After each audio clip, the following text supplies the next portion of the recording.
fiery horse with the speed of light, a cloud of dust, and a hearty hi-yo silver, the Lone Ranger.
His faithful Indian companion, Tonto, the daring and resourceful masked rider of the plains led the fight for law and order in the early western United States.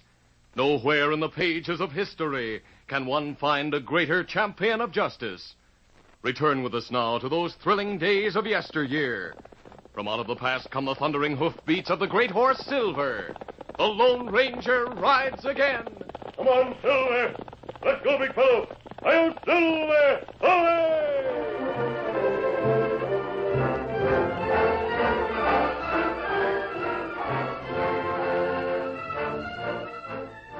The Lone Ranger and Tonto made their camp near the outskirts of San Antonio. After they had eaten, Tonto rode into town. It was long after midnight when he returned. Ho, fella.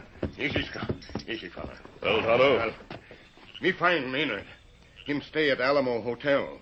Did you find out why he's come to San Antonio? Him talk with bartender in cafe, and me listen. Maynard want to hire many men good with guns. I see. Can King Gorman be going to start a war in Red Rock Valley? I'd like to have a talk with Maynard. Perhaps it can be arranged tomorrow night. You wear disguise? Yes, Tonto. We'll make him think my guns are for hire.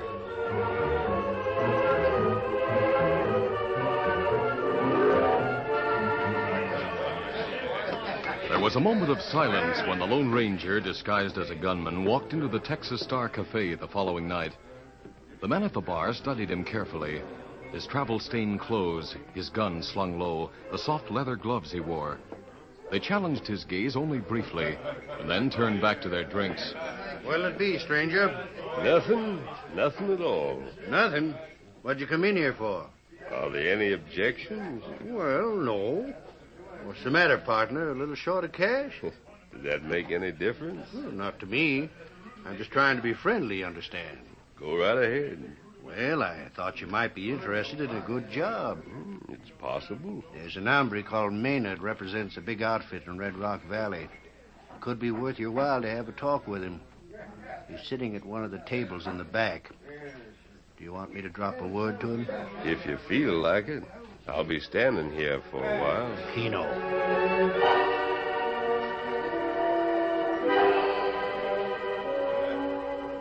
5 minutes later, Butch Maynard strolled the length of the bar and stopped beside the Lone Ranger. Howdy. Howdy. You look as if you were pretty handy with those guns. It's possible. How about stepping outside and giving us a sample of your draw? I don't know you, mister. But if you're looking for trouble, I'm willing to oblige. No, nothing like that. Oh? I'm just curious about your draw. I bet you're pretty fast. How about you? You think you're faster? No. No, I got a hunch you're right. Let's forget all about it. Man has to be careful. As I say, I don't know you, but you might know me. You asked me to draw. Suppose I did without any intention of shooting. Then, just as I was slipping my gun back into its holster, you should draw. Well, I might get killed, and you could tell the law that I drew first. Now, look, I was only interested. Let's forget about it. Playing games with guns makes me nervous. You're absolutely right. But if you were to put your guns on the bar, I wouldn't mind giving you a little demonstration. Why, sure. There you are. How's this, then? Leaping catches. Hey, put them back. Satisfied? You're lightning, man. How would you like a job? $75 a month and found. Well, that's right, good pay. There must be some reason for the high wages. There is. If you step into the back room, I'll explain. Lead the way, mister.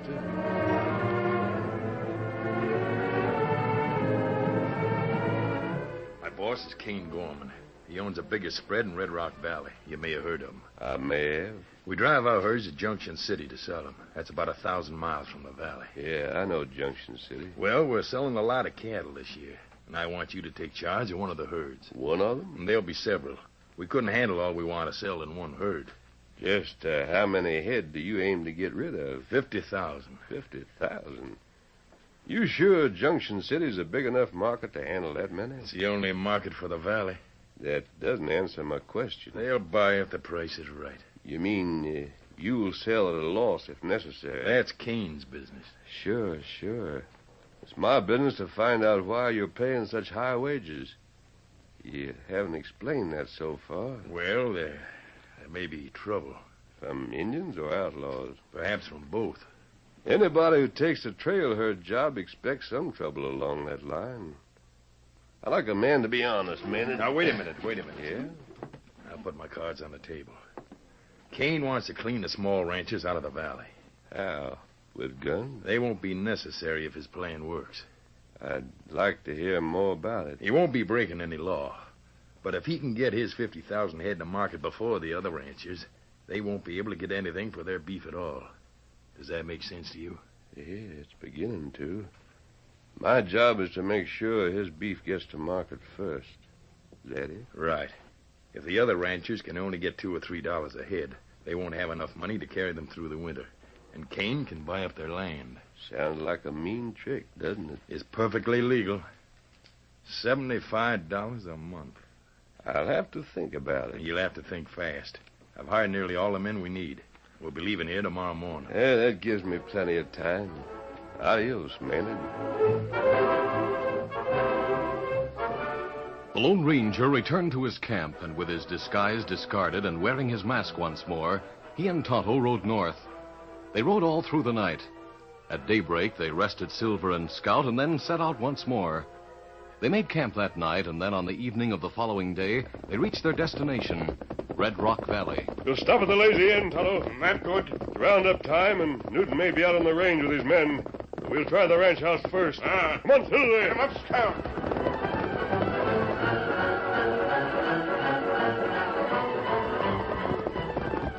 Oh, Silver. Hold your low, fella. Steady, big fella. Now, there's a light. You want me wait here? There's no need. You can make camp at the spring. I'll join you there. Get him up, Scout.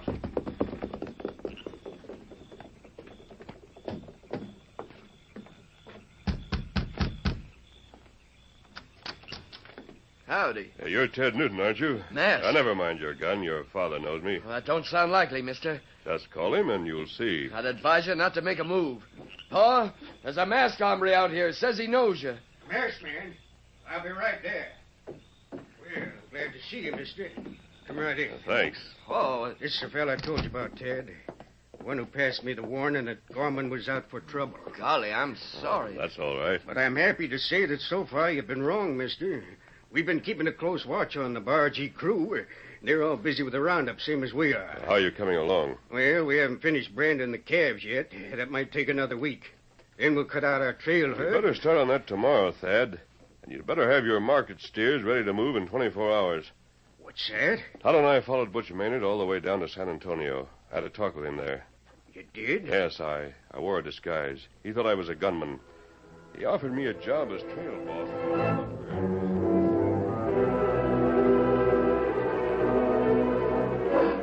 The masked man told Newton what Kane Gorman was planning to do, and when he had finished... 50,000 head. We made good time getting back, and Gorman won't know that you've been warned. But Maynard will be here with all the men he's hired the day after tomorrow. That's why I say you have 24 hours. Well, I don't think we can make it. If you don't get your herd through the pass and out on the trail, they may try to stop you. Block the pass with guns? Maynard's been hiring men who know how to use them. We've got to get our herd to market first. Yes, and they'll need protection all the way. Now, my suggestion is that you small ranchers get together. Drive one herd and send enough men along with it to fight off any attack. We'll have to. Ted, you ride over to McGee's and Foster's. Right, Pa. I'll tell the others. Tonight, Thad. Sure thing. We'll do it. You can depend on it. Our steers will be moving through that pass the day after tomorrow at daybreak.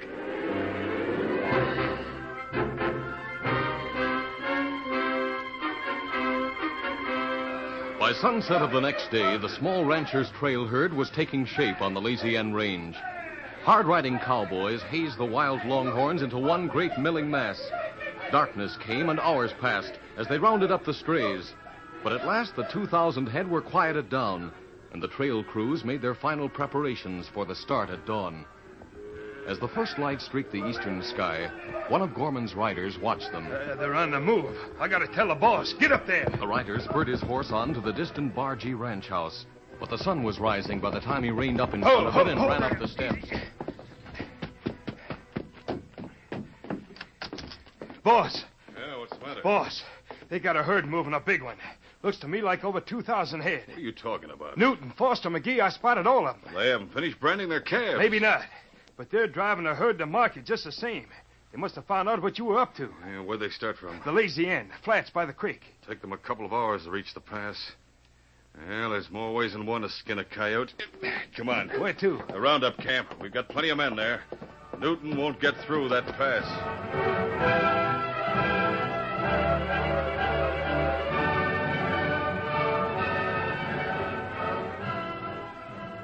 The Lone Ranger and Tonto watched the trail herd being driven into the pass from the shelter of the woods near the opening. Here comes Thad and Ted now, Tonto. Them keep promise. Well, we did it, mister. Congratulations. And no sign of the Bargee crew. No trouble at all. They'll be plenty mad when they find out we've stolen the march on them. It's going to be a long march, Ted. They'll have plenty of chances to make trouble before you get to Junction City. After you get through the pass, it might be a good idea if you headed east for 50 miles before you turn north. Why do that? You'll have open country all the way then. You'll find it easier to guard your herd. Yeah. I'm not going to feel comfortable till the steers all the way through the pass. If anything was to start a stampede in there... Kimosabe, you look. What is it, Tonto? Many men ride this way. My golly, that's right. We spoke too quick. Thad, there's cover for men and horses behind those rocks at the opening of the pass. We're not going to let Gorman reach your herd. Sure, Pa, we can hold them off. For a while, anyway. Half a dozen men should be enough. There are 4 of us here. Get 2 more. The others can keep the herd moving. Let's go. Get one, Silver!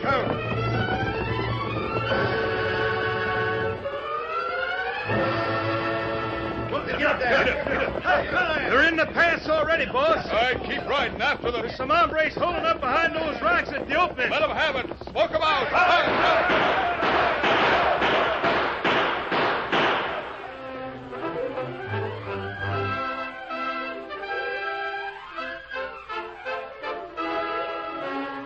The curtain falls on the first act of our Lone Ranger story. Before the next exciting scenes, please permit us to pause for just a few moments.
now to continue our story.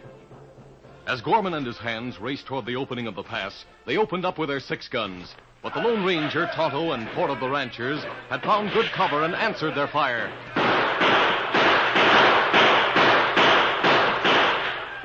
Gorman's men were forced to take cover in the woods. There, dismounted, they continued to blast away at the defenders of the pass. Young Ted stopped a bullet. Get him out of here, Tonto. The 4 of us are enough to keep him back. You lean on Tonto. He'll help you back to horse. The fight continued for 15 minutes, and then the Lone Ranger, knowing the herd was through the pass and that any further attack must be in open country and against the full force of the trail crew, gave the word to withdraw. All right, through the pass. Come on. Gorman realized nothing could be gained by an immediate pursuit, and half a dozen of his men had been wounded. He ordered his men to return to their roundup camp. Into your saddles. Back to camp. The fight for the moment was over.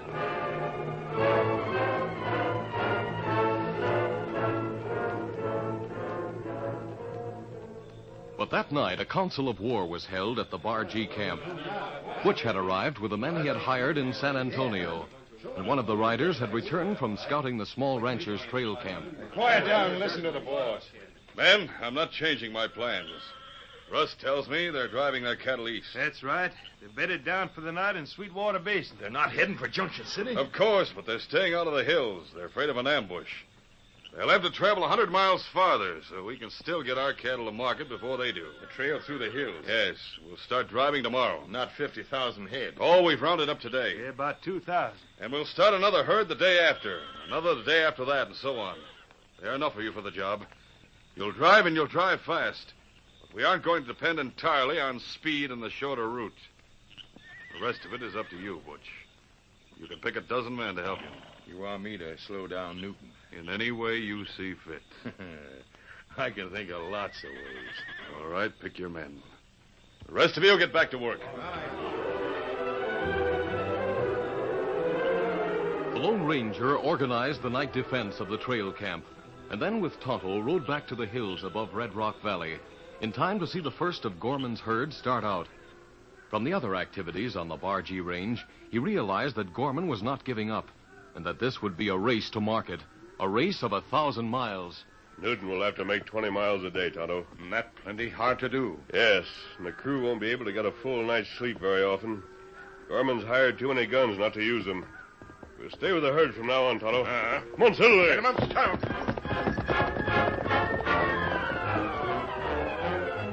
Warned by the Lone Ranger, Thad Newton inspired the small ranchers to greater effort during the day and constant vigilance at night. The herd was driven across the Sweetwater and on across the Great Plain mile after mile from dawn to dusk. When darkness came, the cattle was left to graze and keep weight. But there was little rest for the men. Night after night, Butch Maynard and his gunmen attacked. And night after night, they were driven off with the help of the Lone Ranger and Tonto. But one night, after the masked man and the Indian had made a long scout to check on the progress of Gorman's herds, they rolled up in their blankets on a hill above the trail camp and fell into a deep sleep. The distant shots might not have wakened them if it had not been for Silver's whinny. They awoke to see the trail crew's herd of half-wild broncos stampeding and heading for the distant hills. Gorman's men shoot Wrangler, maybe. Those horses must be stopped. Most of the men will be without mounts. Them plenty hard to catch now. Silver can do it. Go on, boy. Stop them. Bring them back. Go on. The great stallion understood the command and leaped forward. He remembered the days when he had ruled such a wild band, and his silver-shod hoofs spurned the ground as he raced on to cut off the escaping broncos. In a few seconds, he had ranged alongside the flying leader. With a shrill whinny, he asserted his mastery of the broncos, and by sheer strength forced the leader to turn aside from his headlong course. Instantly, the others accepted his leadership, and he continued to lead them in a great circle, straight back to the creek bed from which they had stampeded. There, the cowboys who had ridden to the assistance of the wounded wrangler rounded them up, and the danger was over. Silver, his task completed, trotted back to his master. Good work, boy. Good work.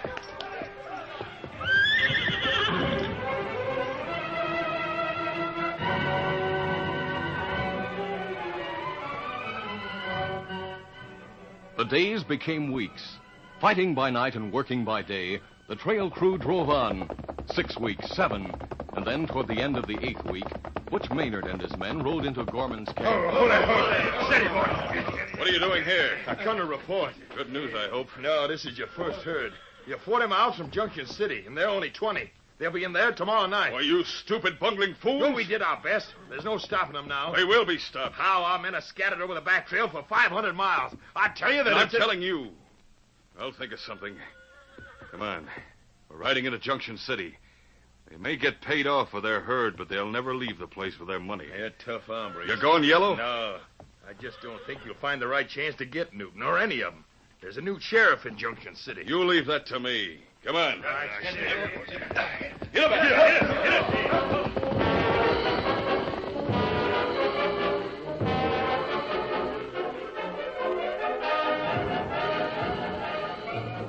Gorman and Butch reached the trail town in time to see the ranchers from Red Rock drive their herd into the corrals near the railroad track. Afterwards, the bargee owner and his foreman adjourned to one of the many cafes that lined the main street. The two men drank silently at a table in the rear until suddenly Butch touched Gorman's arm. Boss, take a look at the hombre who just walked in. Huh? Where I'm pointing. It was the Lone Ranger wearing the same disguise he had worn in San Antonio. What about him? Fastest draw I ever saw in my life. I tried to hire him in San Antonio. He wasn't interested in $75 a month. Well, You'd be willing to pay him more for this job, wouldn't you? I'll gladly pay every cent that Newton has. Hey, he sees me. He's coming back here. Sound him out. I will. Howdy, Maynard. Been a long time. That's right. Too bad your little scheme didn't work out so well. What do you know about it? Well, you told me what you aimed to do. Remember? I remember.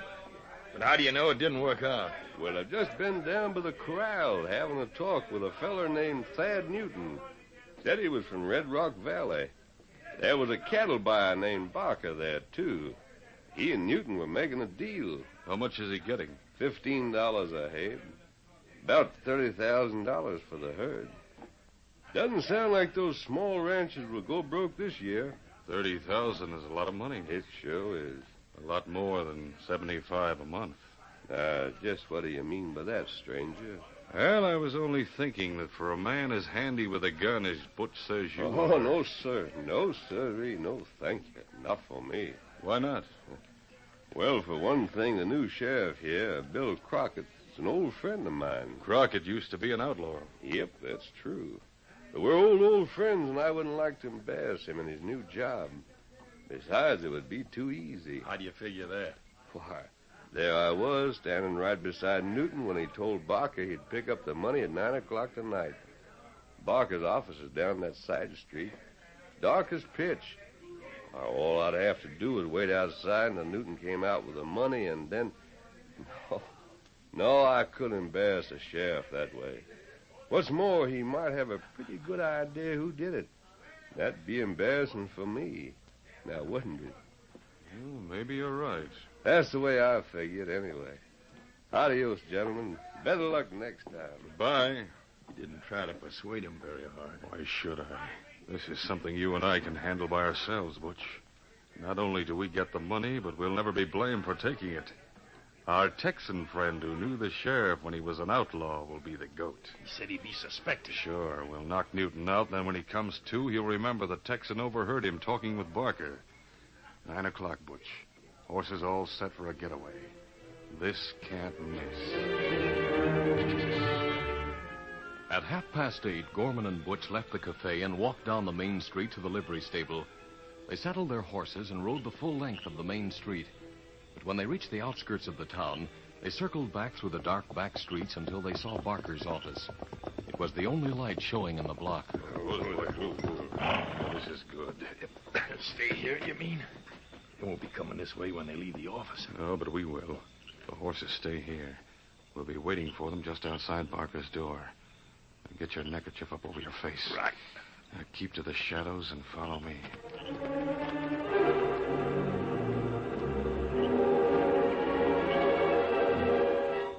Gorman and Butch saw Thad Newton and his son enter the office.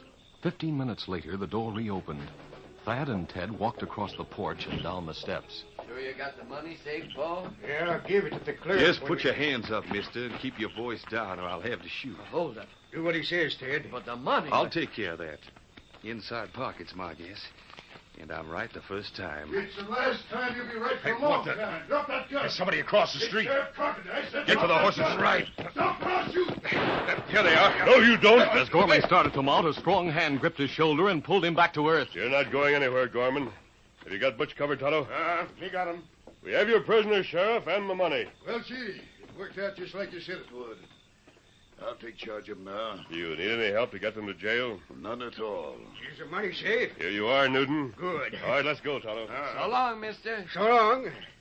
Well, Gorman, all I can say is the valley will be a lot nicer place to live with you in jail. Who was that man? He was wearing a mask. You mean to say you don't know him? Why, he knows you well. He said Gorman isn't to be trusted. He'll try to prevent you getting home with your money. That's why we fixed things up the way we did. Fix things? How? Tell him, Sheriff. Well, sir, the masked man felt that if you was determined to rob Newton, it might be a good idea if I was around. You were told where he could be robbed and how easy it would be. The Texan. That's right. He and his Indian friend followed you ever since you pretended to ride out of town. The Texan and the masked man are the same? You're right again. Butch, you told me he was a gunman, an outlaw. No, don't blame Butch, Gorman. And don't blame yourself. There's no crook in the West that's smart enough to beat him. He's the Lone Ranger.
This is a feature of the Lone Ranger Incorporated, created and produced by George W. Trendle, directed by Charles D. Livingston, and edited by Fran Striker.